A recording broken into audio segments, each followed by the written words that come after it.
మాజీ ముఖ్యమంత్రి MLA YS Jaganmohan రెడ్డిపై మాజీ మంత్రి దేవినేని ఉమా తీవ్ర స్థాయిలో విరుచుకుపడ్డారు.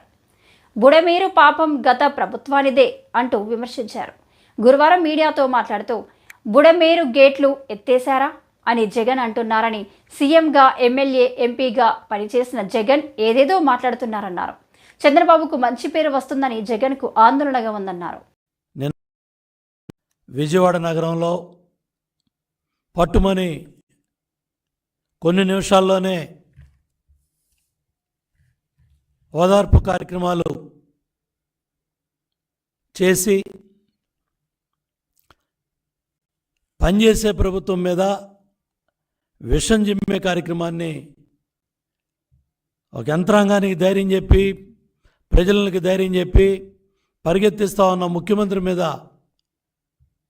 విషం జిమ్మటానికి కుట్రలో కుతంత్రాలతో, నీ నీచపు బుద్ధితో 5 సంవత్సరాలు వ్యవస్థలను నాశనం చేసి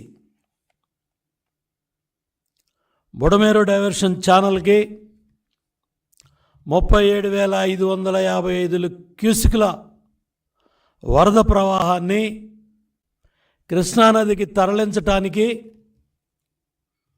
464 కోట్లతో చంద్రబాబు నాయుడు గారు టెండర్లు పిలిపించి పనులు మొదలుపెట్టి దగ్గర 150 కోట్లు ఖర్చు పెడితే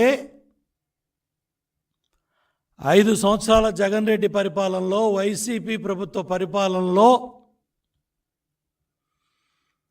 పనులను నిలుపుదల చేసి పక్కన పెట్టి, ఈ దుర్మార్గానికి నువ్వు కారణం కాదా జగన్ రెడ్డి అని నేను ప్రశ్నిస్తా ఉన్నా, నీ పార్టీని ప్రశ్నిస్తా ఉన్నా. 68,000 కోట్లు ఖర్చు పెట్టిన చంద్రబాబు నాయుడు గారి ప్రభుత్వం ఎక్కడ? 5 సంవత్సరాల్లో 32,000 కోట్లు ఖర్చు పెట్టిన వైసీపీ ప్రభుత్వ పరిపాలనలో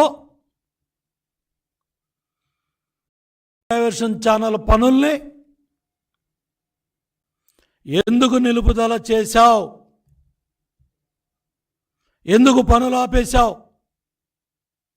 ఇవాళ ఈ లక్షలాది మంది బాధితులకు సమాధానం చెప్పు. ఎవరైతే వరద బాధితులు ఉన్నారో వాళ్ళకు జరిగిన కోట్లాది రూపాయల నష్టంలో నీ తప్పుడు నిర్ణయాలు కాదా?